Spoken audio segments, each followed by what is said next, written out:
H2 inhibitors or H2 blockers. A chemical called the histamine stimulates the cells in the stomach lining to make the hydrochloric acid. Too much of this acid can cause the gastroesophageal reflux disease and other painful conditions. H2 blockers bind to histamine receptors in the stomach, reducing the amount of acid that the stomach lining secretes. This helps relieve the symptoms of the overproduction of stomach acid. This type of drug usually offers relief within the 16 minutes, and the effect can last for nearly 4 to 10 hours.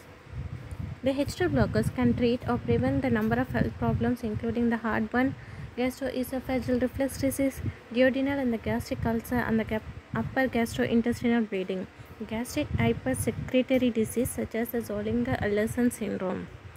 Cimetidine.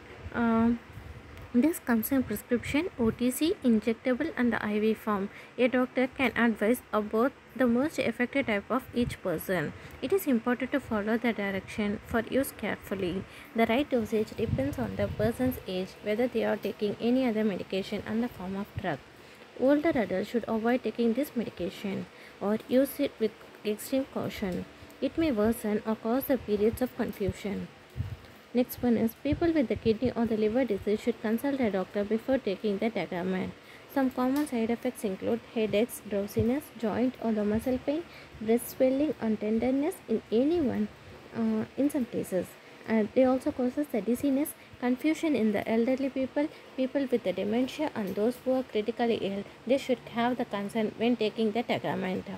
In some cases, people may also experience a rash, allergic reaction, production of a breast milk, trouble in urinating, and they also have the pancreatitis and the kidney infection they may occur.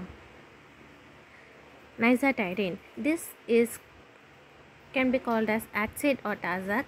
Comes as an oral solution or capsule. The right dosage depends on the person's age, their symptoms, and the form of drug.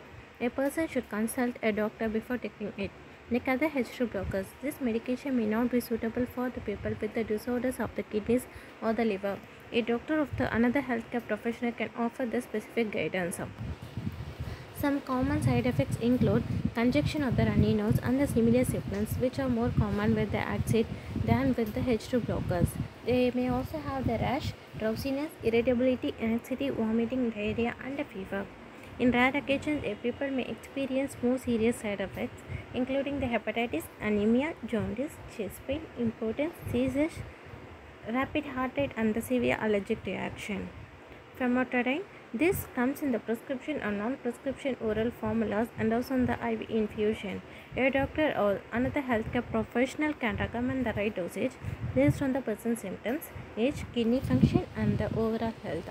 The side effects can include the diarrhea, dizziness, nausea, and the loss of appetite. Here we can look for the dosage of H2 blockers. For the best result, a person should take the H2 blocker orally once a day. The best time to take a daily dose of H2 blocker is before bedtime. If a person takes the more common twice daily doses of H2 blocker, they should take the first dose in the morning and the second dose in the evening. Here we can look for the general side effects. All 4 approved H2 blockers pass into the breast milk. And researchers have to determine whether they are safe for pregnant or the nursing people to take.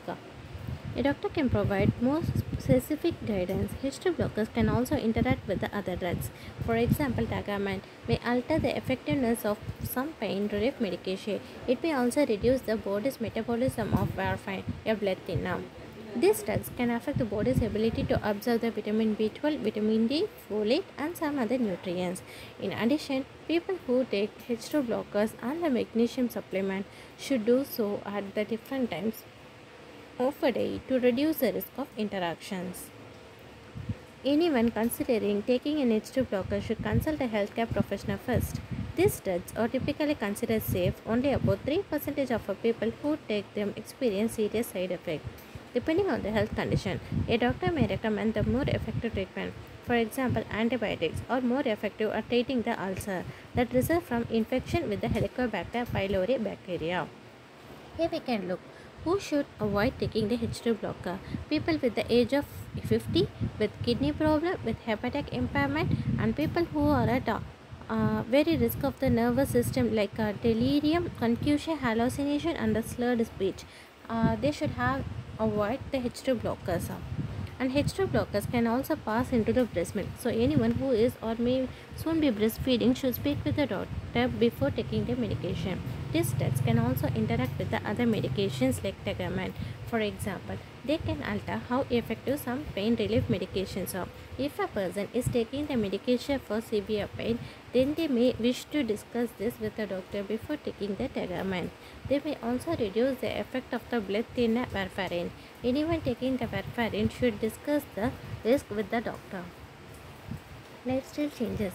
Some helpful self-care strategies are losing the weight. For anyone with the obesity or the overweight, reaching and maintaining a moderate weight can reduce the symptoms on the overproduction of the stomach acid. Quitting smoking. Avoiding the second-handed smoke or quitting smoking, if this applies, can help with the symptoms they improve. Thank you.